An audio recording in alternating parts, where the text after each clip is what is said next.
2022년 12월 1일 시범 서비스를 처음 출시한 지 5일 만에 이미 100만 명 이상의 이용자를 모은 챗 GPT는 오픈AI가 개발한 프로토타입 대화형 인공지능 챗봇으로 대형 언어 모델 GPT-3의 개선판인 GPT 3.5를 기반으로 만들어졌습니다. GPT 모델은 현재 자연어 처리 기술에서 대세를 점유하고 있는 트랜스포머 기술을 이용한 것입니다. 트랜스포머 기술은 딥러닝을 이용한 자연어 처리 기술 중 하나로 인코더와 디코더가 여러 개 쌓인 구조로 이루어져 있습니다. 기존 시퀀스 투 시퀀스 모델은 입력 시퀀스를 하나의 벡터 표현으로 압축하는 과정에서 정보가 일부 손실된다는 단점이 있었고, 이를 보정하기 위해 어텐션이 사용되었습니다. 트랜스포머는 이 어텐션만으로 인코더 디코더 구조를 전부 설계하였으며 RNN을 사용하지 않으면서 RNN보다 우수한 성능을 보여줍니다. 챗 GPT는 자신의 이름이 GPT-3이며 챗 GPT는 이를 사용하는 상황에서 사용하는 별명이라고 스스로를 소개합니다. 이전의 내용을 기억하여 문맥을 기억하고 지적을 하면 자신이 틀렸을 경우 그것을 인정합니다. 또 사용자가 제대로 이해하지 못한 부분이 있으면 충분한 설명을 덧붙이는데 이런 점들이 기존의 챗봇들과 비교되어 사람들을 놀라게 했습니다. 챗 GPT는 언어 관련 문제풀이, 빈칸 채우기, 항목 제시하기, 리포트 작성하기, 시니 소설 쓰기, 코드 생성하기 등을 할 수 있으며 프로그래머의 손길을 빌린다면 3D 애니메이션도 만들 수 있습니다.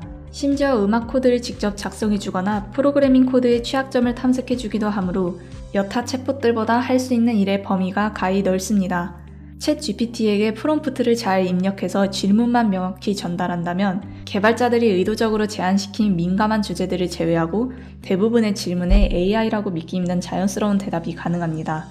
하지만 사람들이 흔히 하는 착각은 챗 GPT가 이대로 학습을 계속한다면 조만간 진리를 깨닫고 인간을 월등히 능가할 거라고 기대하는 것입니다. 하지만 챗 GPT는 어디까지나 자연어 처리 예측 모델일 뿐이므로 챗 GPT가 학습하는 것이 개념적인 진리가 아니라 문자열 그 자체라는 사실을 잊지 말아야 합니다. 챗 GPT는 어디까지나 자연스러운 답변을 만들어서 제시하는 프로그램입니다. 챗 GPT가 문맥을 파악한다는 것도 실제로 기억한다는 의미가 아니라는 뜻입니다.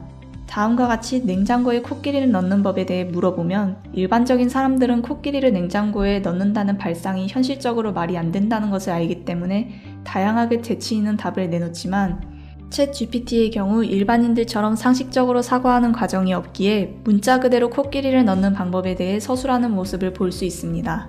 위와 같은 특징 덕분에 챗 GPT를 잘 활용할 수 있는 분야는 따로 있습니다. 비록 이름에는 챗이 들어가 있지만 심심이처럼 일상적이고 감성적인 대화를 하려고 시도하는 것보다는 모르는 것을 찾는 검색 엔진으로 사용하는 편이 더 좋습니다. 하지만 추천에 대한 질문보다 특정 개념을 빠르게 알아내는 용도가 더 적절해 보입니다. 예를 들어 챗 GPT에게 게이밍 컴퓨터 견적을 짜달라고 부탁한 결과는 다음과 같습니다. 그럴싸하게 견적을 잡아주고 게임이 풀 옵션으로 돌아가냐는 질문에도 친절하게 설명하며 심지어 나의 재정 상태까지도 걱정해줍니다. 하지만 사전 지식이 부족한 사람에게 바가지를 씌우는 상인 마냥 성능을 고려하지 않은 조합을 추천해줬으며 상세한 질문에 대해서도 일반적인 대답을 하는 모습을 볼 수 있습니다. 이렇게 추천식의 질문에 문제 해결이 가능하지만 아직 사람보다 더 나은 해결책을 준다는 느낌은 들지 않았습니다.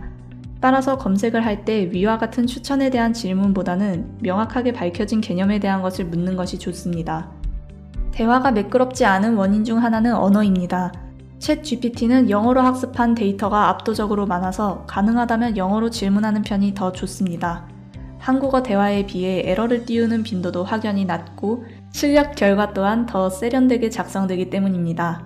다음과 같이 챗 GPT가 생성해낸 두 언어의 시는 길이와 구조부터 차이가 납니다.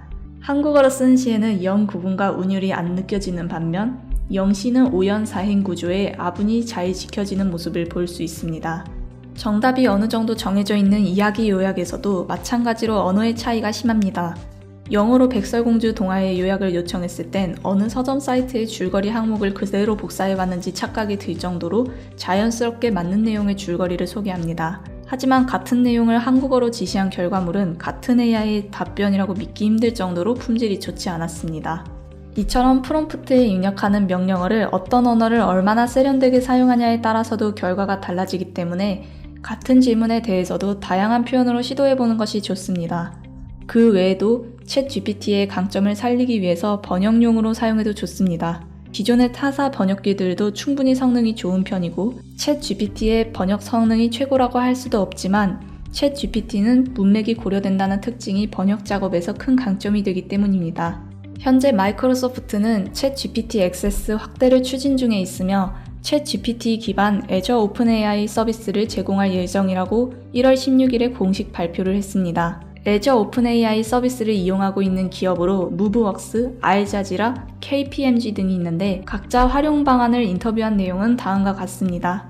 우선 무브웍스는 자연어 이해 기술과 집단학습 프레임워크를 기반으로 구축된 무브웍스 클라우드 플랫폼 등을 기업에 제공하는 미국의 인공지능 기업입니다. 무브웍스는 문서 자동 작성에 활용하여 IT팀과 HR팀의 시간을 절약하는 쪽으로 활용할 수 있다고 했습니다. 다음은 알자지라의 인터뷰입니다. 알자지라는 아랍 최초의 독립 뉴스 채널로 정치적 외압을 받지 않는 위성방송국입니다. 알자지라에서는 요약, 번역, 주제 선택, AI 태깅, 콘텐츠 추출, 스타일 가이드 규칙 적용 등에 이용할 수 있다고 합니다. 또 회계와 경영 컨설팅 서비스를 제공하는 다국적 기업인 KPMG는 세금 납부 및 세금 유형을 예측할 수 있어 세무 ESG 주도 분야에서 도움이 될 것이라고 말했습니다. 마이크로소프트는 챗 GPT를 자사 검색 엔진인 빙에 적용시킬 예정입니다.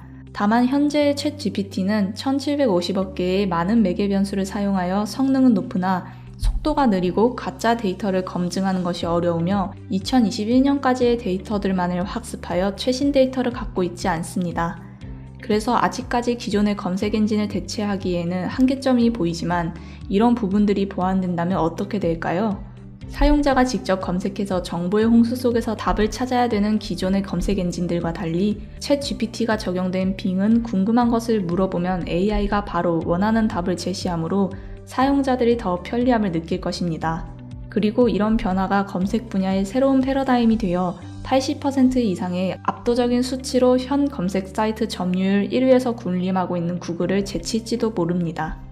뉴욕타임즈의 보도에 따르면 순다르 피차이 구글 최고 경영자는 심각한 위기가 찾아왔다는 의미의 코드레드 경보를 내리고 사내 여러 조직에 챗 GPT가 구글의 검색 엔진 등 사업에 어떤 위협을 줄 수 있는지 분석해 이를 해결하는 데 집중하라고 지시한 바 있습니다.